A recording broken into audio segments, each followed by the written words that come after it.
Hi there everybody, Ollie here, aka Secret Nimbus here with another episode of Magic Duels Origins. So for today's episode I will be playing with my Boros Auras deck again, and for the first match for today we're playing Sergeant Jersey, a rank 16 opponent. I kept this hand mostly because I got the Kythian. I don't know if I'm going to be able to transform him, but I do have plenty of auras to put on him. I'm hoping that I'll actually draw into a what's what I'm looking for, another creature fairly soon.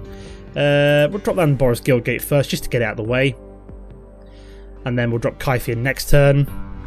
So we're hoping we'll draw into one of our low cost creatures. We've got plenty of auras to play around with. We only need, say for example, something like don't know, like a Majoring Bully would be quite good I think to draw into, or a third mana and a creature would also be much appreciated. But we do have plenty of auras to play on our creatures once we find them. So what's my opponent going to do? Got a blue deck of some description at the moment. I don't know what kind of blue deck we're going to be facing, but hey ho. Just flicking around here at the moment. Okay, we're playing blue-red, so it looks like we're playing Thopters, or Artifact Thopters, something along those lines basically. Okay, so we got another mana there, which is good. So all we really need to do now is draw into a 3-mana creature. Would be fantastic and really kind of complete this off. So we'll drop Kythian, potentially drop a Nimbus Wings on him next turn, just so he can swing in and then also potentially block any flyers coming our way as well in future. So let's see what Mr. Sergeant Jersey does. Was it Sergeant Jersey Y? I have no idea. He's apparently taking his sweet ass time though, which is never fun when you're playing an opponent. At least he hasn't gone for the traditional homeless Jace in the Wasteland. We've gone for homeless Jace in a weird city instead. I'm starting to, what's the word I'm looking for? Unify my deck boxes to give people less information about my deck. So for example, I've gone from my avatar from last year's version, so this kind of like creepy guy with the horned mask and the lightning behind looked pretty cool as well. But apparently my opponent has forgotten to actually, play the game. So we just kind of sat here waiting for him to actually do something right now, which is interesting. Come on, mate. We ain't got all day here. This is taking forever. I'll probably just fade out to when he actually does something. Okay, so we finally decided to play a land. He obviously stepped away from the computer for a moment. I have no idea what he did, but he's finally done something, which is good for us.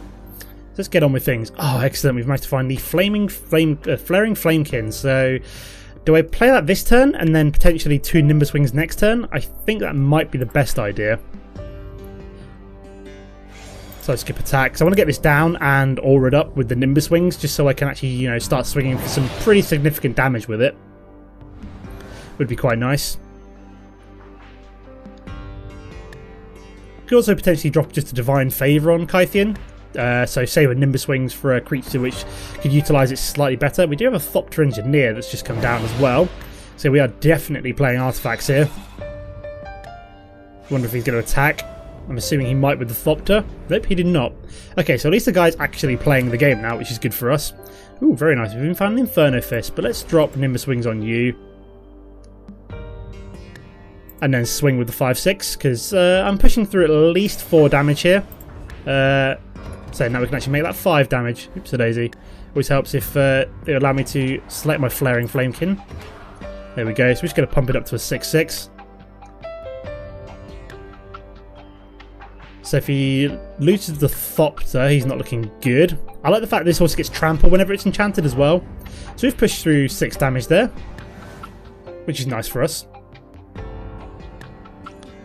So yeah, that was almost the perfect creature that we really wanted here. The only other one that might be slightly better. Okay, so we played a Whirler Rogue. That's fine. That's fine with us. We can just keep pumping this up if we need to kind of keep pushing through damage and to get rid of the Thopters as well. So I'm fairly sure I can out-aggro him here. I mean, if he swings with Thopters, he's taking even more damage himself, so he's kind of got to... Okay, so he's just swung with everything there. Interesting. So I'm going to let that go through. I'm obviously not going to throw away my Kythian, because why would I do that? So yeah, I'm fairly confident I can out-aggro him here quite nicely. So do I play the Infectious Bloodlust or something like Inferno Fist instead? I mean, he can't really block me, so I'm thinking just Inferno Fist it and then just go for huge damage. Yeah, let's do that.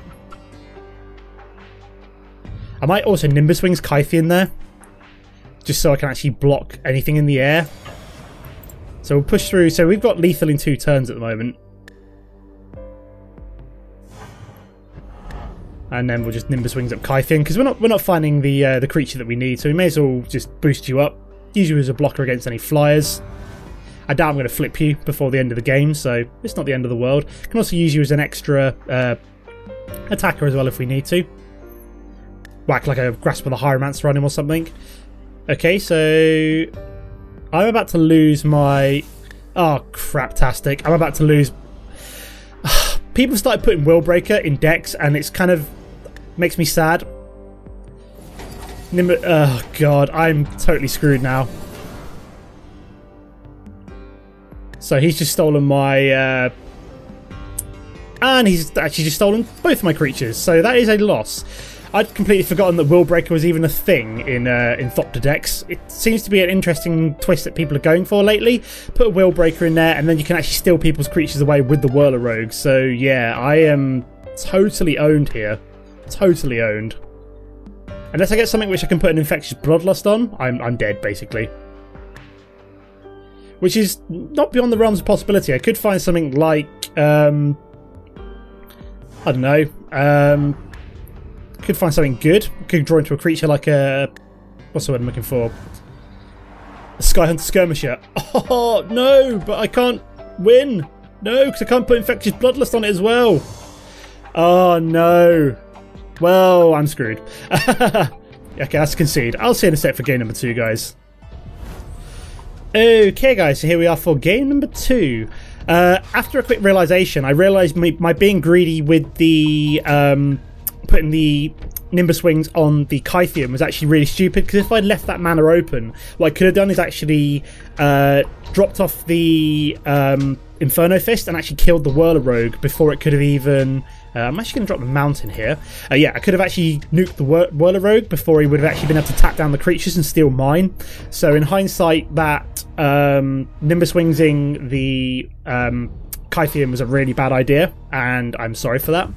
But I thought it was the best play at the time, but it turns out it wasn't. Okay, so he's played a Fairy Miscreant. I'm not entirely sure what deck he's playing, because I've not really seen that one being played too much. Now, I don't think I want to swing with it, but I'm gonna do it anyway. I'm gonna see if he blocks. There we go. Okay, so we'll trade. That's fine. I've got 2 Blessed Spirits, so I'm not really too fussed by losing the Goblin Glory Chaser. I just wanted to see if he'd actually trade, and he did, but that's not the end of the world. I've got a better play. So it looks like he's playing Simic Tempo, maybe? With the Fairy Miscreants. So, let's drop the Plains and a Blessed Spirits. We'll drop another Blessed Spirits to turn after that. Then start auring them up with, like, Divine Favours and the Infectious Bloodlusts. So, yeah. So, yeah, I'm assuming Simic Tempo at this rate. This is, the Fairy Miscreant is one variation the Simic Tempo does employ. It's not the best one, as it's kind of situational. So he's played nothing so far. Okay. So we've actually got Skyhunter Skirmisher, so that's actually even better to play at the end of my turn, because I can drop an Infectious Bloodlust on that and get even more value out of it. More value! Because of the double strike, obviously. So we'll play you. So yeah, I'm assuming we're going to be seeing something which will bounce, say for example my Skyhunter Skirmisher back. So we've got to be careful here, because basically if he's employing bounce spells, okay, so he's playing another Fairy Miscreant. Yeah, if he's employing bounce of any description, my auras are basically going to be a lot more useless. So I want to be careful about actually employing my auras here, I think. So I'm going to swing with both of these, I think. I don't think he's got any way of pumping... Oh, no, he's going to have a wild size, isn't he? Oh, what am I doing? He's got green open. No, Hydrolash. Interesting. Wasn't expecting that. Interesting. So, yeah, I wasn't expecting Hydrolash. I was expecting a bounce spell to... Or a wild size on the Fairy Miscreant to actually kill my creature, but hey ho, I will take the Hydro Lash. It just basically means that it slows me down for a turn, so whatever. It's fine by me. We do have the Elite Vanguard come down next turn because we can play that and one of my auras as well. Talent of the Telepath, so he gets to... I haven't got actually... He's just going to mill me essentially 7 cards because I don't actually have any instants or sorceries in this deck. It's all just auras and creatures. Sucks to be him. Wasted card. He just milled me down an Inferno Fist, a Flaring Flamekin, a Measuring Bully, a Knight of the White Orchard, my Arcanes of Tides, and yeah. So I think we should drop down the Infectious Bloodlust on you. So these two will both get pumped up as well, which is awesome. So we swing with all of these. I'm assuming he'll probably block that, otherwise he's going to take an absolute... Okay, so he's got Fog. Interesting. Unless we're playing... Mill? Question mark? If he's playing Mill, where's the... I'm assuming he might be playing... just Simic Mill, maybe? I'd assume if he's playing Fogs as well, or I don't know. I now have no idea what deck this guy's playing. Put it that way. So he's played a Rogue's Passage, okay.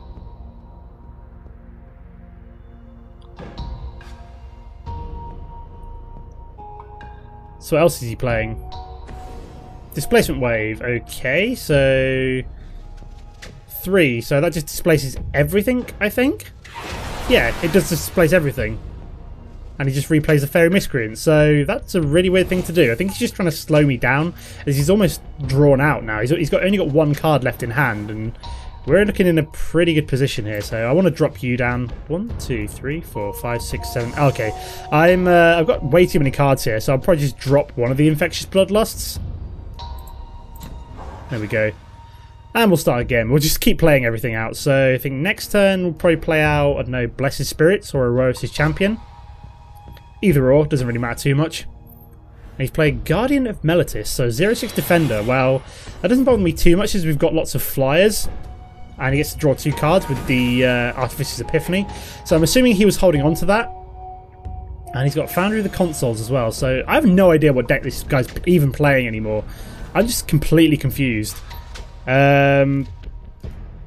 So what I might actually do this turn is maybe play Inferno Fist on you, and then also play out the Elite Vanguard just so we kind of empty out our hand a bit better, be a bit more mana efficient.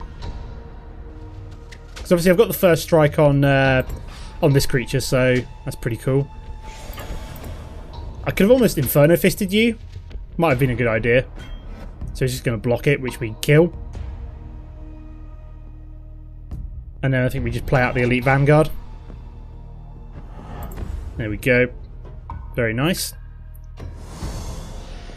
Okay, so at least we've got a 6 attack creature on the board essentially right now. Well, a 6 damaging creature into my opponent's face, but he can also deploy the Foundry of the Consoles, which is what I was expecting. So he gets 2 1/1 Thopters down. Again, we're not too fussed by them as they're only 1 attack.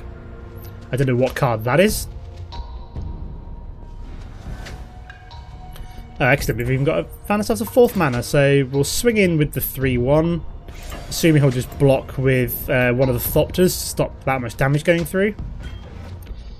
There we go. What a surprise. So you go down. And I think I'm going to play a Blessed Spirits here, and then potentially also then use my Inferno Fist just to take out the 1-1.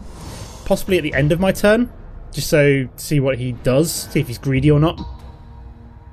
See if he's got any pump spells for it, which I could also... he's got another Foundry of the Consoles. Come on! You've got to be joking. Do I? No, I'll just keep the 3-1 on that for now then. There's no point. So yeah. What do we do here then? Another mana, that's good for us. So we could potentially put... we could also drop a Blessed Spirit and then also an Aura maybe? Could work out quite well. So I could potentially put, say for example, Infectious Bloodlust on you, and then swing with these 2. Yeah, that would work out quite well. These 2 both get a bonus pump, which is nice. So that becomes a 5-4. That becomes a first striking, double striking 3-1. So he's just fogging. Okay, you do that. Interesting tactics. Just fogging out here. You can't keep doing that forever, unfortunately. This is not a turbo fog deck, and to be fair, it could actually be turbo fog, thinking about it. Instead of like turbo fog mill, it could just be turbo fog. Although he's completely drawn out, so I don't know what he's going to do from now on. And we do have a blocker for any of these Thopters as well. Okay, so he's played Esperosa. Interesting, interesting. So he does have to keep actually bouncing back one of the, either destroying one of these Thopters every turn, or... Okay, so I think we'll just swing in, obviously, with the 5-4 and the 3-1. See what he does. So this one had to swing, and I may as well swing with this one as well. So he's destroying that, okay. And blocking that one. That's fine by me.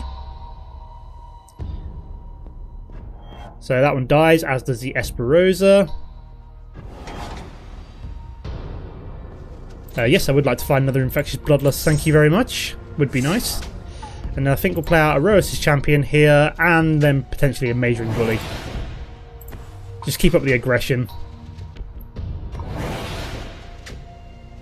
Okay, so we're looking in a comfortable position here, depending on what that card is. Is the Sphinx... Okay, so it is Mill.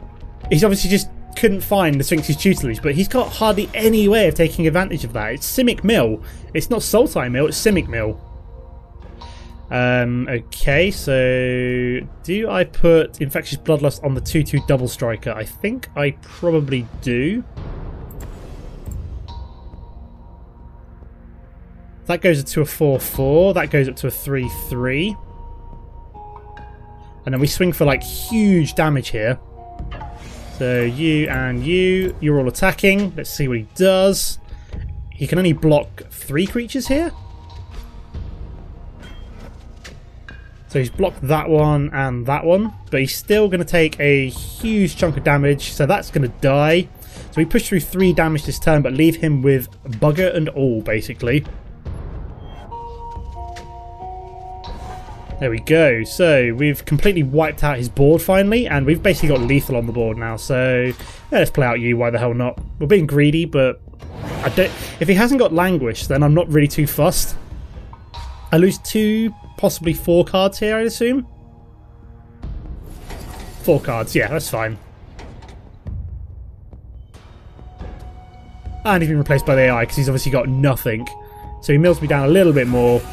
She's tossed away an island. I lose a Nimbus Wings and a Plains. And then we've obviously... We're just swinging in for lethal here, so... I'm assuming this is lethal at this point. He's got nothing on the board, so we might as well swing with everything. Do a huge chunk of damage to his face.